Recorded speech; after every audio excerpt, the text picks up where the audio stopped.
Hi guys, it's Tziporah here. Today I'm talking with you about why those with BPD, CPTSD, or narcissistic abuse survivors often struggle with communicating effectively. And they can struggle so much that it can even get to the point of overwhelm or relationship ruin. In this video, I will explain why the BPD person often has these communication difficulties. I will give some common examples, and at the end of the video, I will tell you how to overcome these communication struggles. Communication is so important because it is the glue that holds relationships together. Even two well-meaning people can have significant relationship issues if one or both have ineffective communication habits. Being afraid to clarify. If asking for clarification was met with punishment or seen as talking back in any previous relationship, a person can be conditioned that clarifying questions are grounds for trouble. This means they can fear asking perfectly normal questions such as, "What did you mean by that?" or "Could you say that again, please?" They've been made to feel as if they're challenging someone or being disrespectful, and now they want to avoid this pending repercussion that they have been accustomed to. Assumptions, or mind reading and predicting. If there are no healthy explanations or there's a lack of communication from caregivers, a child learns to make sense of the world on their own. This means a child can make inaccurate or even dangerous assumptions, which in adulthood can lead to naive or unsafe conclusions, even in abusive situations. It can also severely impact all relationships because often the assumptions or mind reading will lean to the negative side of things. Being afraid to express. If a child gets treated as if they're being disrespectful or they're punished for expressing themselves, their feelings, their concerns, and so on, it trains them to be afraid of self-expression. And worse, this can make them unable to speak up in sketchy or abusive situations or to establish and express boundaries. Hinting or being indirect. Those with BPD, CPTSD, or abuse survivors can often hint instead of speaking directly. If someone has been severely rejected or punished for self-expression, they can learn to beat around the bush, hint, or ask vaguely about things in order to avoid that punishment. This is a very subconscious behavior, and many might feel they are being a lot more direct or clear than they actually are. Using you statements. I statements are often removed from a person's vocabulary if they have been shamed, criticized, or called selfish for speaking up for themselves. This means that they can learn to try to speak through the environment or others. An example is if someone wants apples, an effective way to say this would be, "I would like some apples. Are you going to the store?" Now, someone who avoids I statements might say something like, "There's no apples here. Are you going to the store?" Using you statements is also a way to avoid that rejection or punishment for asking for their needs. Being scared to bring anything up.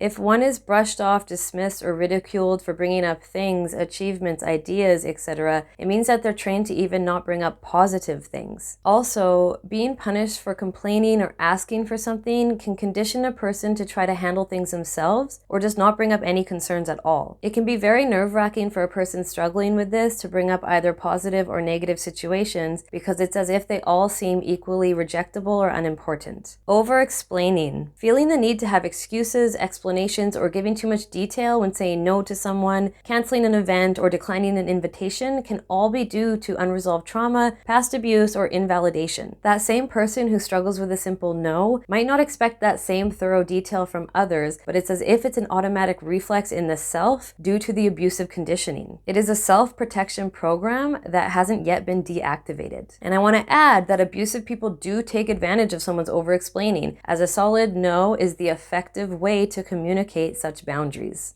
Remember, no does not need further explanation, and supportive people do not need an explanation, and toxic people will not accept your explanation. Now, as you can see from this list of ineffective communication habits, it can certainly be disconnecting and frustrating to an emotionally available partner when they experience this and they are trying to connect with you. So how do you overcome ineffective communication habits? To overcome this and gain effective communication skills, we often have to actually learn how to communicate. But this can be hard to implement unless we also work on the areas deep within ourselves that cause these blockages to communicating effectively. These areas include inner child reparenting, developing emotional and personal boundaries, and also checking into those cognitive distortions that often come with experiencing trauma. I want to encourage you that it is possible and you can succeed in healthy relationships and communication. Thank you so much for watching. I hope this video has been helpful. Don't forget to subscribe for more of our content. Stay gold.